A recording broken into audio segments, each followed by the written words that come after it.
मेरा नाम है डॉक्टर ताज मोहम्मद और मैं हूँ चेस्ट फिजिशियन। मेरा ताल्लुक़ जो है सीने के अमराज से है और मैंने चेस्ट में स्पेशलाइजेशन की है।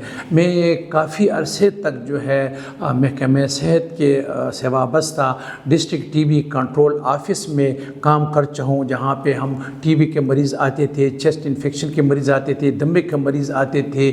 और मैं अपने क्लिनिक में एज ए फैमिली फिजिशियन भी काम करता हूँ और आजकल तो मैं रिटायर हो चुका हूँ, तकरीबन 3 साल हुए, लेकिन फिर भी मैं क्लिनिक में अपने चेस्ट के जो मरीज़ होते हैं जो कि सीने के अमराज से होते हैं वो मशवरे के लिए आते रहते हैं और उनको मशवरे में देता हूँ। आज इस वीडियो में मैं एक अहम टॉपिक पे बात करूँगा और वो है फेफड़ों का इन्फेक्शन, जिसको चेस्ट इन्फेक्शन कहते हैं।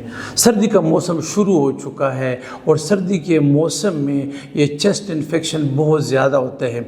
चेस्ट इन्फेक्शन जो है ज़्यादातर वो वायरल होता है और वायरस जो है सीने की में उतर करके सांस की नाली में जा करके तकलीफ़ शुरू करते हैं। इसके साथ बैक्टीरिया इन्फेक्शन भी होते हैं, लेकिन ज़्यादातर जो चेस्ट इन्फेक्शन होते हैं वे वायरल होते हैं जो कि अपना ड्यूरेशन पूरा करते हैं।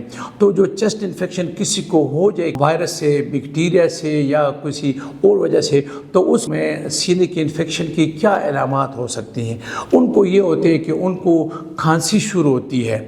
वो खांसी जो खुश्क खांसी होती है, गले में ख़राश होती है, कभी कभी उसके साथ बलगम आता है। तो बलगम की नोयत भी नोट करनी चाहिए। अगर वो म्यूकाइड है, पानी की तरह बलगम है, या उसमें गाढ़ा बलगम है, या वो बलगम है कि जिसमें खून आ रहा होता है, तो बलगम की नोयत और कलर पे बहुत ज़्यादा तवज्जो करनी चाहिए। इसके साथ सीने के इन्फेक्शन की ये भी अलामात है कि उसको बुखार होता है, उसको सीने में दर्द होता है और ये जो है उसको सांस उसका फूलता है, सांस की तकलीफ़ होती है, सांस लेने में दुश्वारी वो महसूस करता है।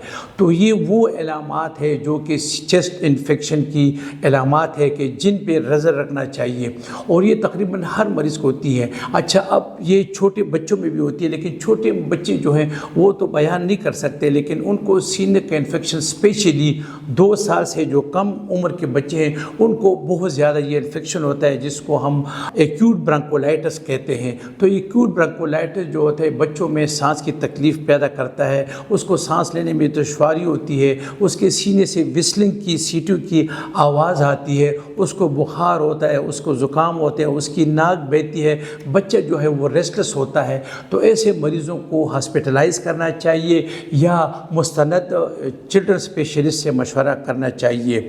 इसके साथ साथ बूढ़े लोग जो होते हैं वो भी उनकी क़ुव्वत मुदाफ़ियत कम होती है। यहाँ पर ये ज़रूरी होते हैं कि छोटे बच्चे जो होते हैं और जो 55 साल से ज़्यादा उम्र के लोग होते हैं, इनकी जो अपनी क़ुव्वत मुदाफ़ियत है, जो कि बॉडी डिफेंस मैकेनिज़्म है, ये बहुत ज़्यादा कमज़ोर होती है।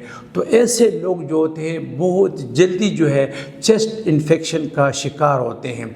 बूढ़े लोग जो होते हैं बड़े आसानी के साथ उनको ब्रोंकाइटिस हो सकता है, उनको दमे की शिकायत हो सकती है, उनको टीबी हो सकती है, उनको नमूनिया हो सकता है। ऐसे मरीज़ जो है बड़े प्रोन होते हैं, तो क़ुव्वत मुदाफ़ियत उनकी कम होती है, तो इसलिए उन मरीज़ों को तकलीफ़ जो है वो बहुत आसानी से सीने में उतर जाती है। यहाँ पर बड़ों के लिए मैं एक ज़रूरी बात करूँ कि वो लोग जो है जो कि स्मोकिंग करते हैं, जो कि तम्बाकू नोशी करते हैं, जो कि गर्द गुबार में काम करते हैं, जो कि अल्कोहल इस्तेमाल करते हैं, जो कि कोई और साथ बीमारी हो, उनको कैंसर हो, उनको स्पेशली शुगर की तकलीफ़ हो, उनको दिल की तकलीफ़ हो, उनको ब्लड प्रेशर हो, तो ऐसे लोग जो होते हैं जिनके साथ कोमॉर्बिडिटीज़ होती हैं, तो उनको लोगों को कुछ ज़्यादा ही तकलीफ़ होती है। तो हमें चाहिए कि ऐसे मरीज़ों पे तवज्जो दें और उनके चेस्ट इन्फेक्शन को फ़ौरन नोट करके उनको इलाज पे तवज्जो देनी चाहिए। वैसे मरीज़ों को डॉक्टर के पास जाना चाहिए, ऐसे मरीज़ों को डॉक्टर के मशवरे पे अमल करना चाहिए और ऐसे ही लोगों को वैक्सीन लगाना चाहिए जो कि प्रोफाइलैक्सिस करता है, जो कि साल में 1 बार लगता है और ये वैक्सीन आपको जो है 1 साल तक महफूज रख सकता है।